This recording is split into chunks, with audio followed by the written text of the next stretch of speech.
right, good morning, sir. Would you introduce yourself? Tell us your name and DOC number. And go, you're still on mute.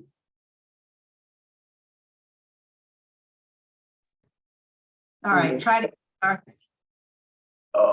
Okay, gentlemen. Henry Merredith. My number is 409592. All right, Mr. Meredith, let me let you know who's joined us. We have the Parole Project who is with us, who wants to speak on your behalf, and we have Aaron Hauser. And there with you is Mr. Donald Robertson, who wants to speak on your behalf. We also have in opposition representing the victim. We have Katina Ricard and Sernite Ricard, both of whom will be speaking in opposition. At the appropriate time, we'll ask them to do so. First, I'm going to read some identifying information, Mr. Meredith, and then I'm going to turn it over to Mrs. Jackson, seated to my far left. Your case has been assigned to her. So, Mr. Meredith, as you stated, your DOC number is 409592. You're currently serving a life sentence, having been sentenced in St. Landry Parish, the 27th JDC in March of 1999 for a second-degree murder conviction. Is that correct information? Right. Right, Yes, ma'am. Good morning, Mr. Meredith. How are you? Yeah. My name is Bonnie Jackson. Your case has been assigned to me, so I'll start the questioning for the board. How Yeah. old are you, Mr. Meredith? Ma'am. How old are you? She's 52. Okay. And how long have you been in prison on this charge? She's 24 years. Okay. Almost 25? It just made me 24. Okay. It's in April. Just last So, month. so you were, how old were you when you committed this crime? It's 27. And the victim in this case was your aunt, is that correct? Right. Yes, ma'am.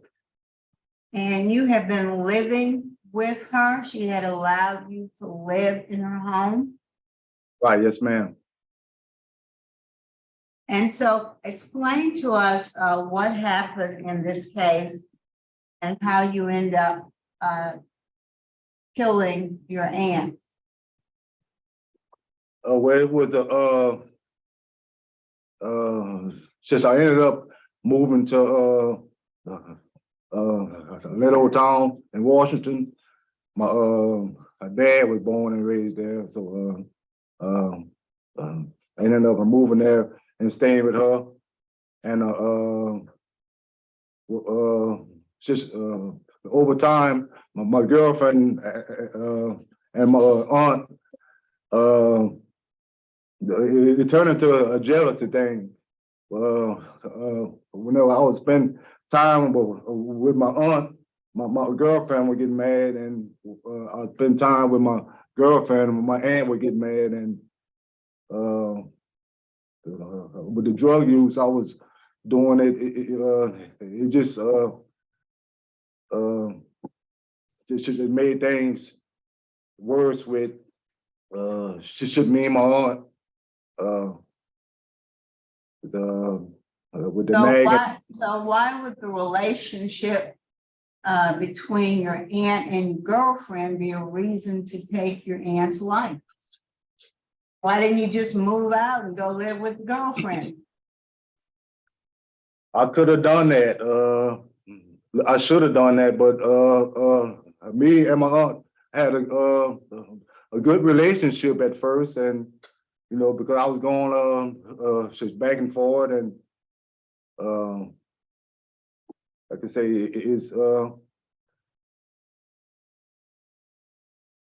thing. It just got the night I came back there, things got out of hand. Because she asked you to move out, she no longer wanted you at her house? No, it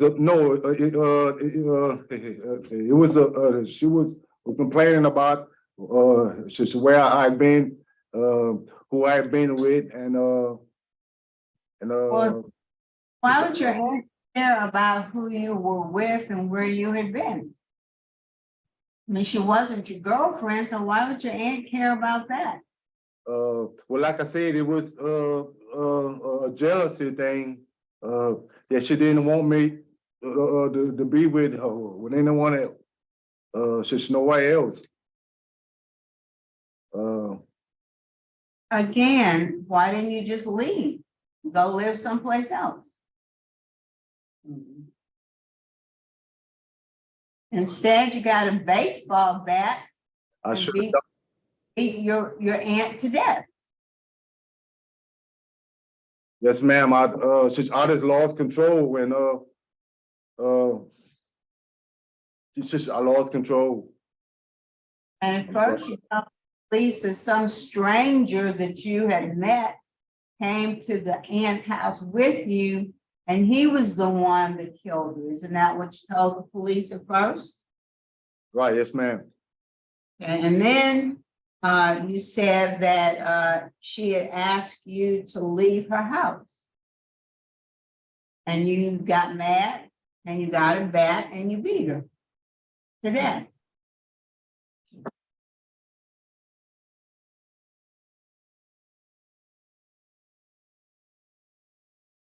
Well, you mentioned drugs and alcohol. Tell us about your drug and alcohol use, Mr. Meredith. Well, the drugs and alcohol started from years ago when I was living in the country before I moved to the little old town, and like I say, my Drugs were you using? ma'am, What kind of drugs were you using? just I was doing the cocaine, lead, acid, well, crack cocaine every now and then, with the drinking. Were you working? Oh, yes, ma'am, but just And work, yeah, I was working on the just on a grass crew, cutting the interstate, and I got fired from off another job. why did you fire? It was like a little side job when I caught this. Why did you get fired? No, it was something involving my money that wasn't right, and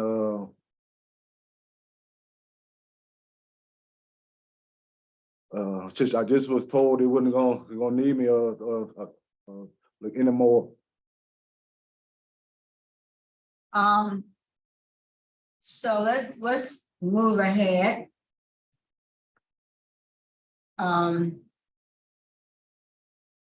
How many, I'm sorry, what's your job at the prison right now? I train and take care of the K9 dogs at the K9 the training center.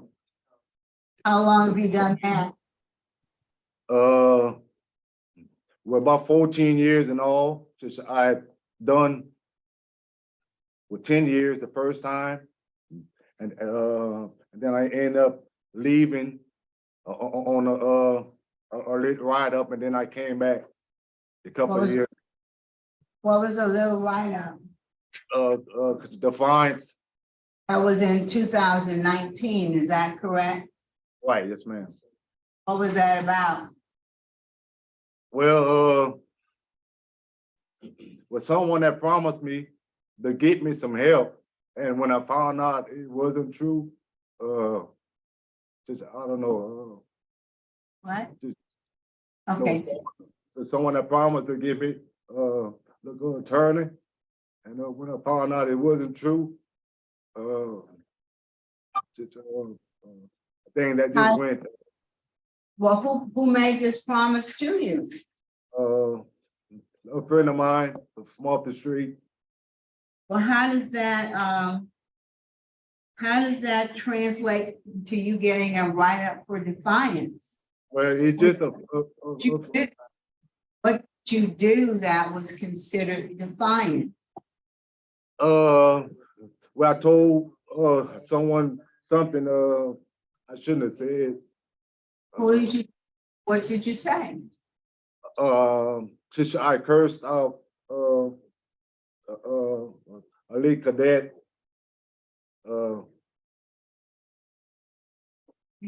So you got mad and you cussed out somebody that didn't have anything to do with the situation, is that correct? right, yes, ma'am, but, Now, that was as recently as 2019. right, yes, ma'am.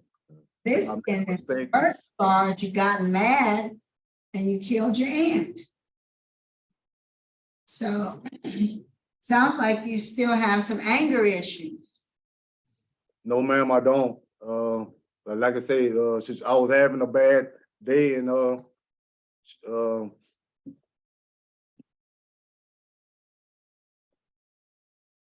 I show that you only had 5 write-ups, which is good. That last one was in 2019. It was for defiance. I've seen the programs that you've taken, Thinking for a Change, Victim Awareness, Victim Accountability, Letter Writing. You got your GED in 2003.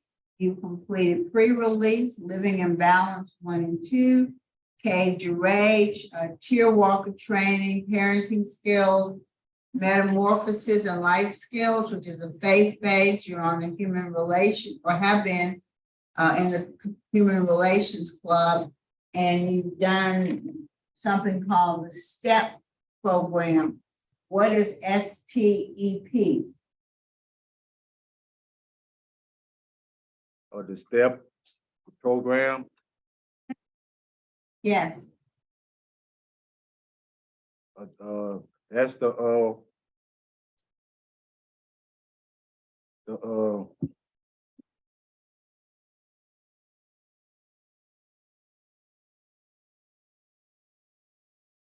It's listed on your master prison record, so I assume that you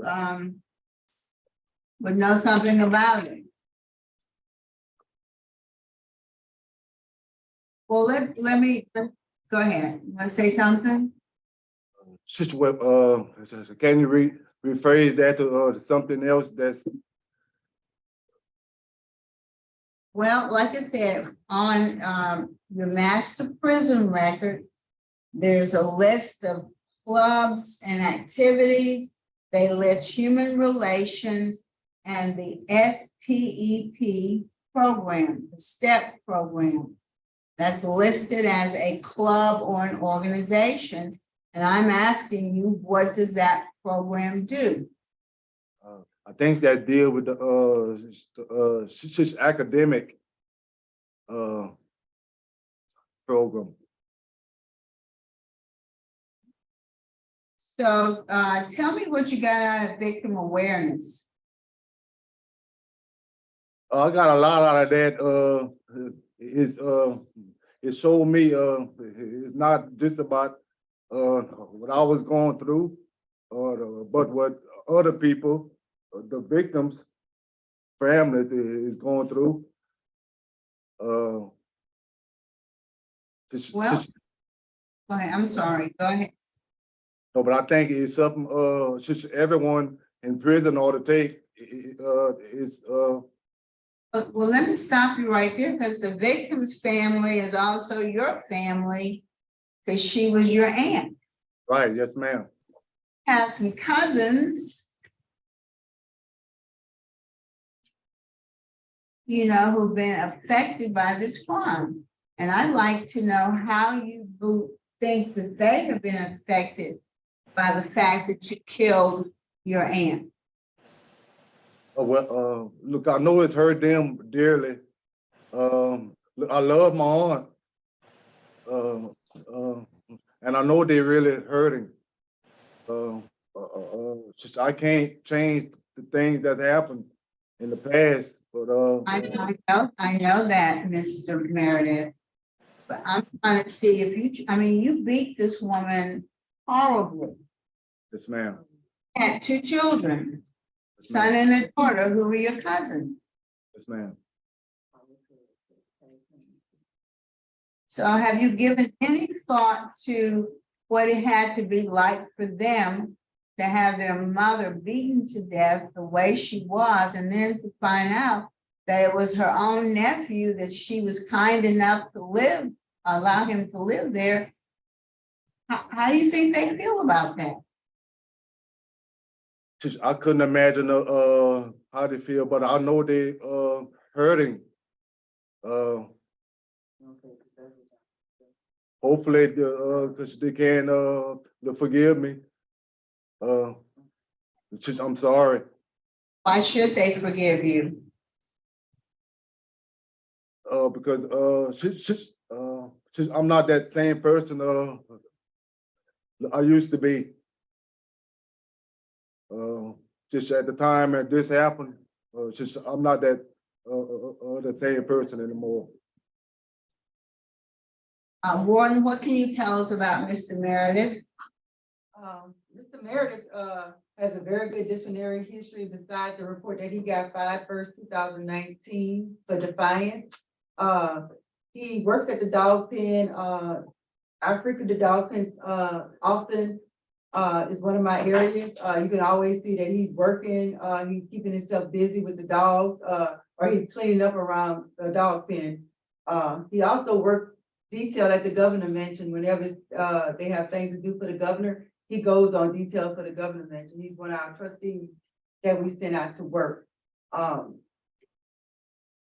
see a significant change in Mr. Meredith, in his attitude and everything, just by the contact that I have with him, when I go to the dog pen and check the areas and stuff. All right, thank you. You're welcome. Mr. Meredith, Ma'am. I just want you to know that you do have opposition. The St. Landry DA is opposed. The Washington Police Department is opposed. Your two cousins, the victim's daughter and son, are very much opposed to your early release. So you can't do anything about that, but I did want you to know that you do have that opposition. That's all I have, Mr. Great, thank you. I see no other questions, so we'd like to hear now from the Parole Project. Mr. Meyer. Good morning, Kerry Myers, Louisiana Parole Project. While Mr. Meredith sometimes has trouble expressing himself because he has a stutter that gets worse when he gets nervous, and obviously he's nervous today. Mr. Meredith, as was just mentioned, has an excellent disciplinary record, only 5 write-ups in 25 years. He has taken anger management twice. He has taken thinking for a change. He's taken victim awareness. He has taken substance abuse. He has been given a very trusted position inside the prison.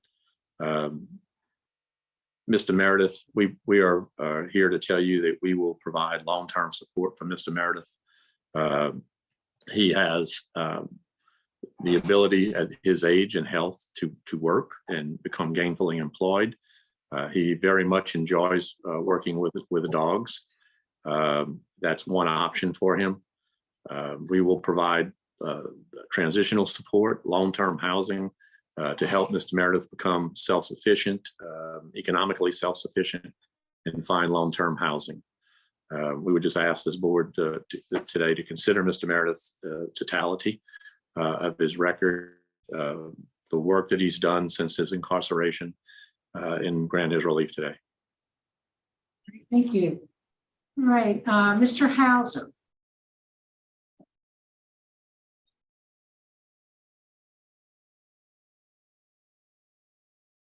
Do we have Aaron Hauser with us? There he is. All right, sir, we'd like to hear from you. Looks like he's trying to, oh, there you go, connect. All right, Mr. Hauser, there you go. Go ahead. This audio for Looks like we're having some audio issues on your end, Mr. Hauser. Try it again. It looks like you're not on mute now.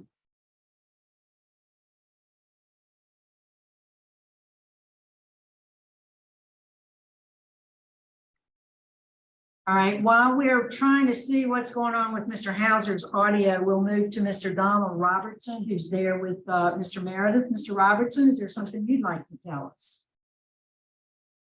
Well, I know it was a bad crime what he had did. I know it was drugs and bad company he was following. And I mean, you're really a good person, not man. I ain't saying that because of my brother. I grew up with him. And ain't never been into no trouble at all until this, you know, following the wrong crowd. Following the wrong crowd leads to bad things, and I'm deeply sorry for what had happened to my cousins tonight and Christina. I know you know how they feel. But every time when I come visit, I know he taking it hard every time when he called me, and when I come see him, I know, you know, he's paying for it, and everybody's still paying for it. And sometimes when he called me, don't even say nothing hardly on the phone, and when I come visit him, you know, hardly say nothing, because I know it's tearing them up. It's tearing them up too. And, you know, I know he's very sorry for what had happened. And he's really a good person. Yes, sir. Thank you, Mr. Robertson. Mr. Hauser, did we get your audio straight? we're making a call right now to see if we can find another way to. Great.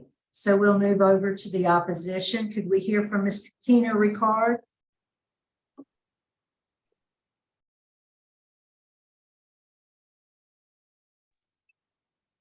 Hello. All right.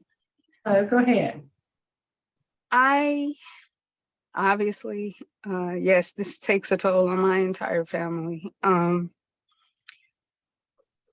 was in the military when all of this happened with my mom and my family. Sorry, just one moment. This has ripped my family apart. We,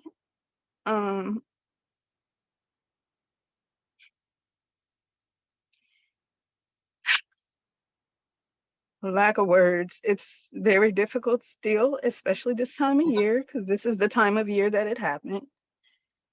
I want to express to the board that my mother wasn't just killed. She was brutally murdered. And when I came home from the military, I had to go and identify her body. When the police went to the house, they didn't even know if she had been shot or what had happened. Literally, her skull was caved in from what my cousin did. Yes, people do drugs and people do bad things, but this wasn't a bad thing. This was a horrific thing that happened. And my family still is in mourning over it. I have forgiven Mr. Merredith. He's blood. I've forgiven it, but I will never, ever forget it. Do I think he should be back out in society? No, I don't. I'm sorry. I just can't find it in my heart to say that that's what should happen. I don't doubt that he is attempting to reform, but I do know that people who are reforming tend to get out and go back into the similar situations they were in. That's a reality.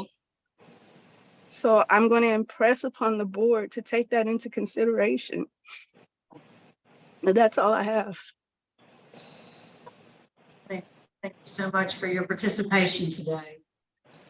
Mr. Sir Knight Ricard, Yes, ma'am. Ed, we'd like to hear from you. How y'all doing today? Good. Let me see how can I get this out. Uh,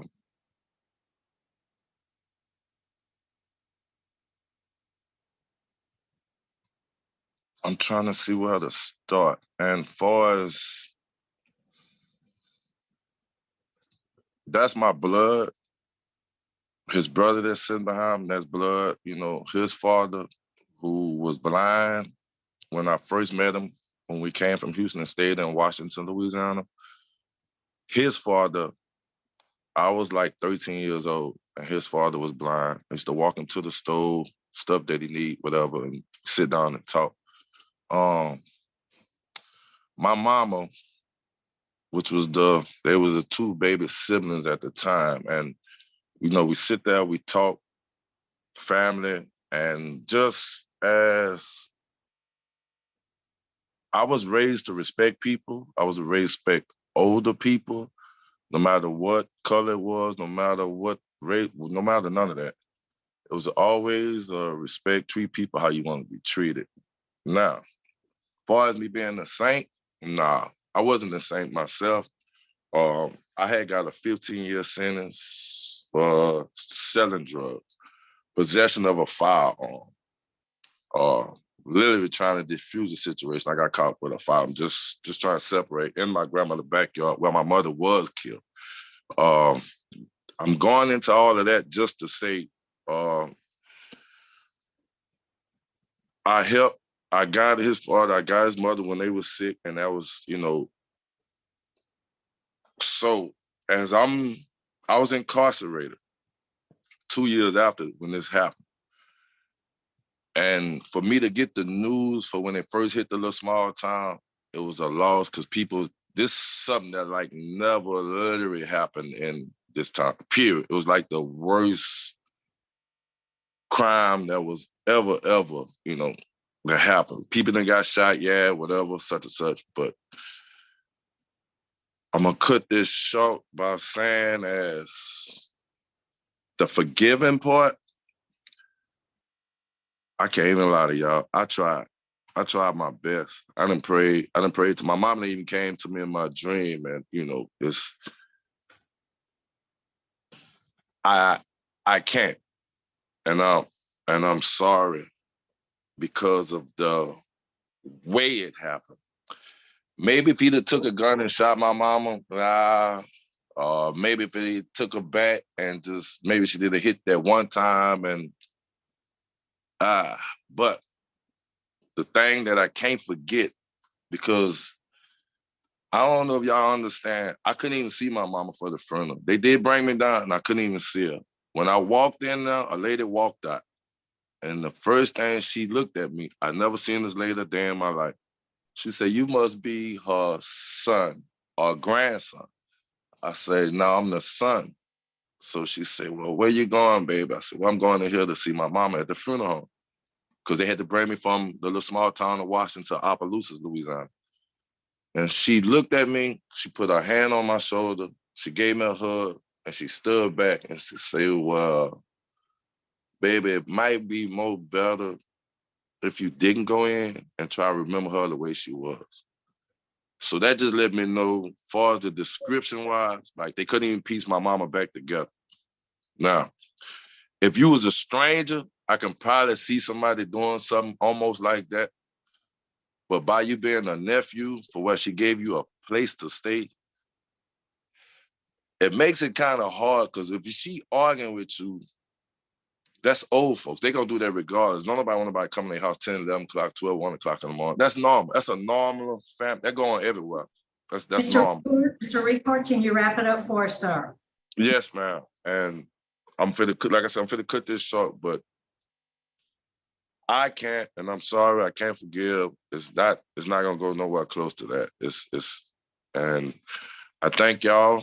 But I really don't have nothing else more to say. And just thank y'all for the day. But that's Yes, sir. Thank you for joining us today.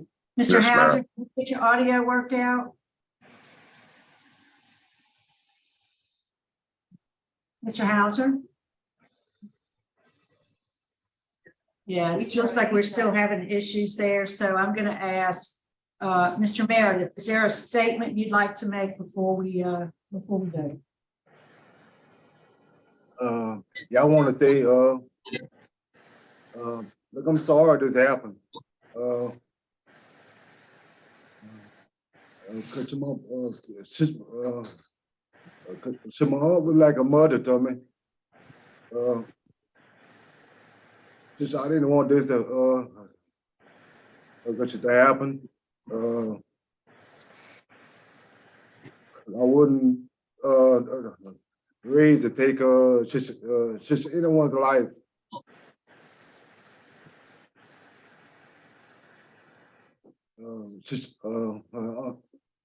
I'm sorry. What the rest of the family is going through. Just I just wish just I could get look a second chance just in life. Sorry. Thank you, sir. Okay, I think we got it. We're ready to vote, Mr. Jackson. Wouldn't be able to hear anything. Mr. Hauser, is there something you'd like to say briefly? We're prepared to vote. Go ahead if you've got your audio working. Yes, ma'am. My name's Aaron Hauser. I'm speaking in support of Henry Meredith in this matter. Now, I'm speaking solely as a friend, and maybe I can give a little more insight into who Henry is. I think he did, although I couldn't hear any of the testimony earlier. It looked like he did remarkably well in just being able to express himself. If you've been around him for any length of time, you'll notice that he has a speech impediment.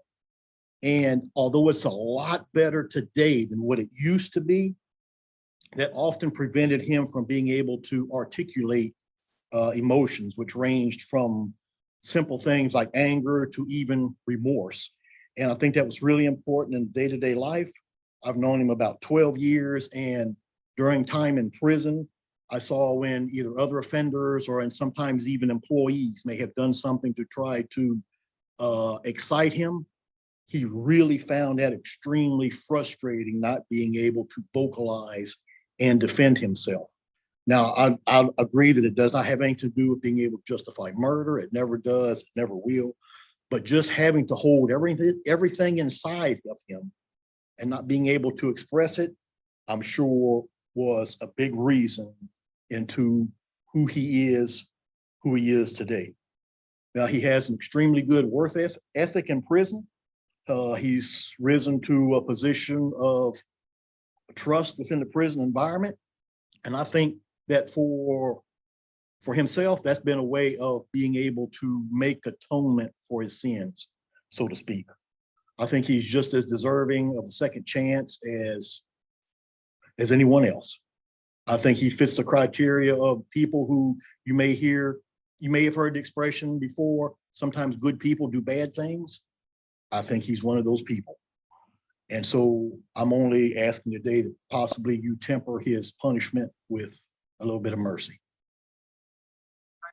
Mr. Hauser, glad you got your audio worked out. We are prepared to vote. Mrs. Jackson. Mr. Meredith, I acknowledge that you have done some positive things during your incarceration.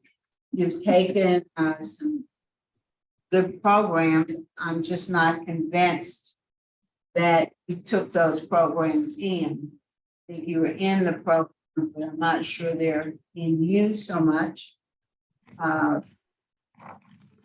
Although you have positive remarks from the warden, you've got opposition in this case, and very strong opposition from your cousins who lost their mother, who showed you kindness.